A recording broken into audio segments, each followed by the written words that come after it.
Hello friends. तो दोस्तों, आज की वीडियो में हम बात करने वाले हैं कि अगर आप मकान बनवा रहे हैं 2023 में तो उसमें कितना खर्च आने वाला है, या फिर ठेकेदार को आप अगर ठेके पे दे रहे हैं तो किस रेट पे उसको ठेके में दिया जाए, कि लेबर रेट पे दें या फिर विद मटेरियल के उसको ठेके पे दे दें।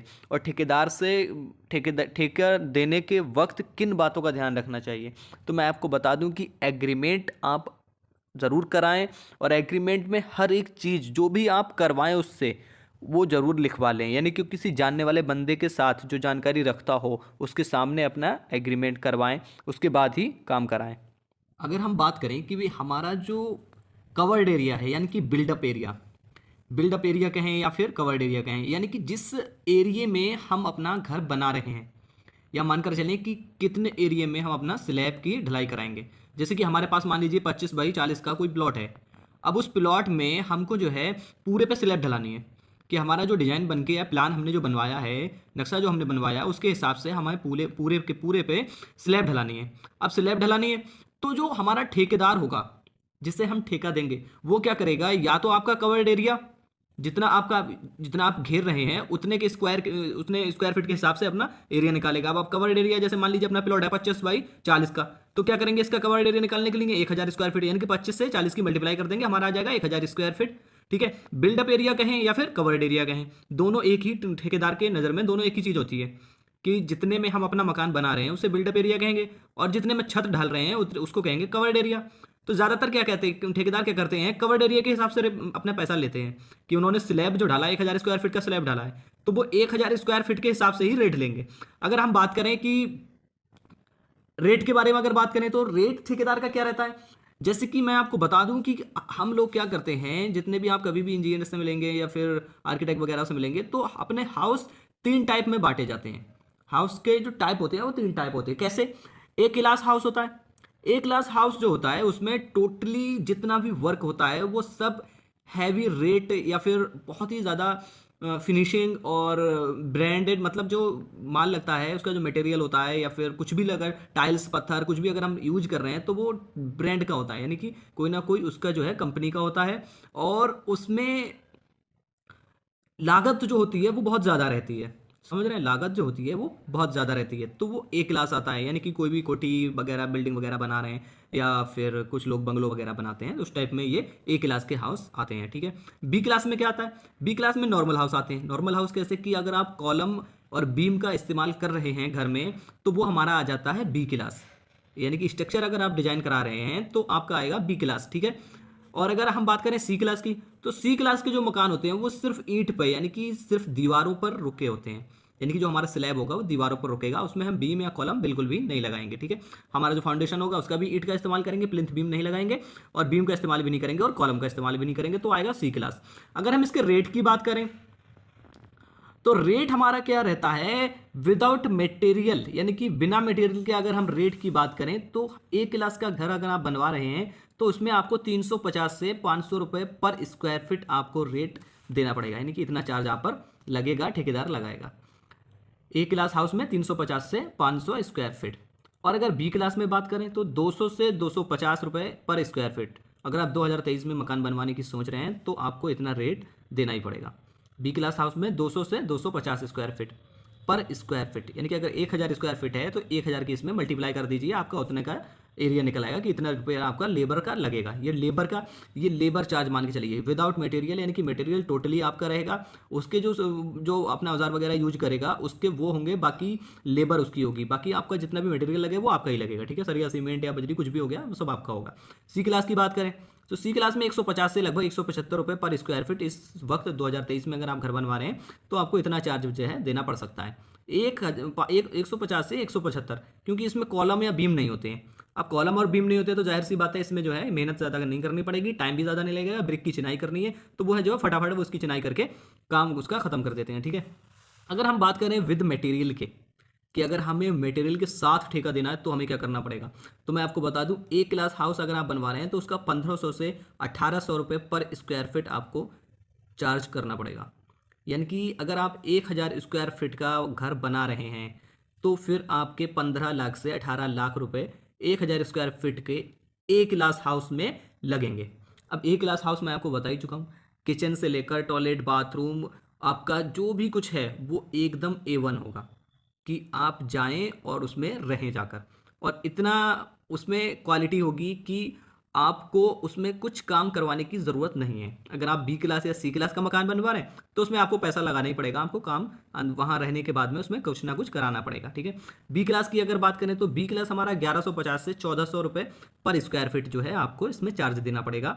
अगर आप 1000 स्क्वायर फीट एरिया बना रहे हैं तो यानी कि 11,50,000 या फिर 14 लाख रुपए आपको चार्ज करना पड़ेंगे। वो आपकी जो है जैसे आपकी रिक्वायरमेंट है उसके हिसाब से आपको ये रेट लगाएगा वो, ठीक है।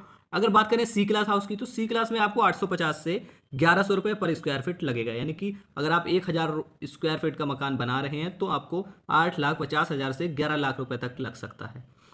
वो आपकी रिक्वायरमेंट के ऊपर है, इसलिए ये डिफरेंट इसलिए इतना है क्योंकि आपकी जैसी रिक्वायरमेंट है। अब रिक्वायरमेंट भी होती है कि भाई आपको टाइल्स पत्थर ये सब लगाना है तो इसमें जो है रेट आपके बढ़ जाएंगे। अगर आप नहीं लगा रहे हैं कुछ इतना खास तो आपको कम पैसों में ये काम हो जाएगा। अगर हम बात करें कि ठेकेदार जो है हमको इन रुपए में, जैसे जो हमने रेट के अभी रेट डिस्कस किए हैं, इन पैसों में क्या क्या काम करके देगा, ये जानकारी बहुत ही इंपॉर्टेंट है। तो मैं आपको सबसे पहला पॉइंट बता दूं, इसमें जो आपका रहेगा एक्सकेवेशन, यानी कि जो वो फाउंडेशन की या फिर कॉलम की मिट्टी जो निकालेगा बाहर वो उसका रहेगा, ठीक है। दूसरी बात फुटिंग, यानी कि फुटिंग जो कॉलम के नीचे जो चौकी बोलते हैं जिसको, फुटिंग से लेकर कॉलम की कास्टिंग और प्लिंथ बीम ये सब उसी के रहेंगे। अगर हम बात करें ऊपर की तरफ, अब हमारा जो प्लिंथ बीम तक रहता है वो हमारा होता है सब स्ट्रक्चर, यानी कि ज़मीन के प्लिंथ के नीचे का जो भी हमारा स्ट्रक्चर बनता है वो उसे बोलते हैं सब स्ट्रक्चर। तो सब स्ट्रक्चर पूरा उसका रहेगा। ऊपर बात करें अगर हम सुपर स्ट्रक्चर की, प्लिंथ बीम के ऊपर अगर हम चलते हैं तो वो मकान हाउस का घर का सुपर स्ट्रक्चर कहलाता है। तो सुपर स्ट्रक्चर में वो आपको कॉलम भी वही कास्टिंग करके देगा, उसका रेनफोर्समेंट यानी कि लोहार भी उसी का रहेगा, और बीम स्लैब ये सब उसी के रहेंगे। अगर हम बात करें स्टेयरकेस यानी कि जीना, जो हमारा जीना होगा उसकी अगर बात करें तो जीना भी उसी का होगा। लेकिन अब क्या करता है, ज़्यादातर क्या चल रहा है कि कुछ लोग चेन वाला डिजाइन जो आ रहा है जीने का वो बनवा रहे हैं। तो उसमें उसने क्या कर दिया है, ठेकेदार ज़्यादातर क्या करते हैं कि उसमें शटरिंग का पैसा नहीं देते हैं, सिर्फ स्टेयर के लिए। स्टेयर का जो है शटरिंग का पैसा नहीं देते हैं। अगर आप सिंपल मतलब सादा अगर स्टेयर बना रहे हैं, सादा वाला जीना बना रहे हैं तो वो बना कर देंगे अपने ही रेट में। लेकिन अगर आप चेन वाले जीने की बात कर रहे हैं तो चेन वाला जीना वो आपको उसमें आपको जो है शटरिंग देना पड़ेगी, ठीक है। फिर बात करें शटरिंग की, शटरिंग पूरे घर में शटरिंग ठेकेदार की ही रहेगी। जो मैंने आपको बताया स्टेयर केस में, यानी कि अगर आप जीना जो है चेन वाला बनवा रहे हैं तो उसमें जो है आपकी रहेगी, बाकी पूरे मकान में शटरिंग रहेगी ठेकेदार की। ठेकेदार आपका ब्रिक वर्क, जितना भी ब्रिक वर्क होगा वो ठेकेदार ही आपका करके देगा, ठीक है।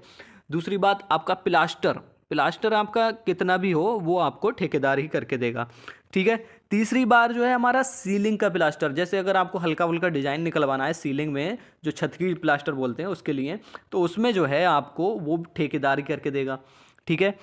अगर हम बात करें टाइल्स मार्बल वगैरह इसकी, तो ये भी ठेकेदार करके देगा, ठीक है।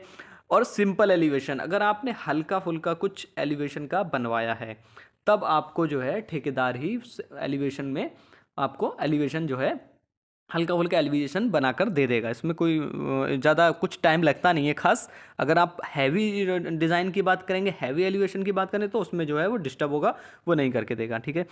और अगर हम बात करें डोर विंडो फ्रेम वगैरह की, जैसे डोर का फ्रेम हो गया, विंडो का फ्रेम हो गया, ये सब वो आपको लगा कर देगा।